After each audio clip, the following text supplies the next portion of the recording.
So this is Keith from Mr. Quik, and we're here to check the ducts to see if they're leaking. We want to make sure that all the conditioned air that the furnace and air conditioner put out goes into the home and not into the garage or attic or crawl space.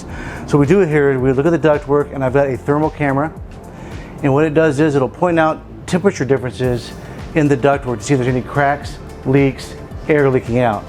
As you can see right here, we've got two circles in the duct, and we see we've got about a 11-degree temperature difference. We don't like to see that type. 5 degrees is about the max we'd like to do. So what we do is we would show the homeowner this, take a video to show the temperature difference and say, listen, we have a product that can take care of those cracks, those leaks, those holes. It's called AeroSeal.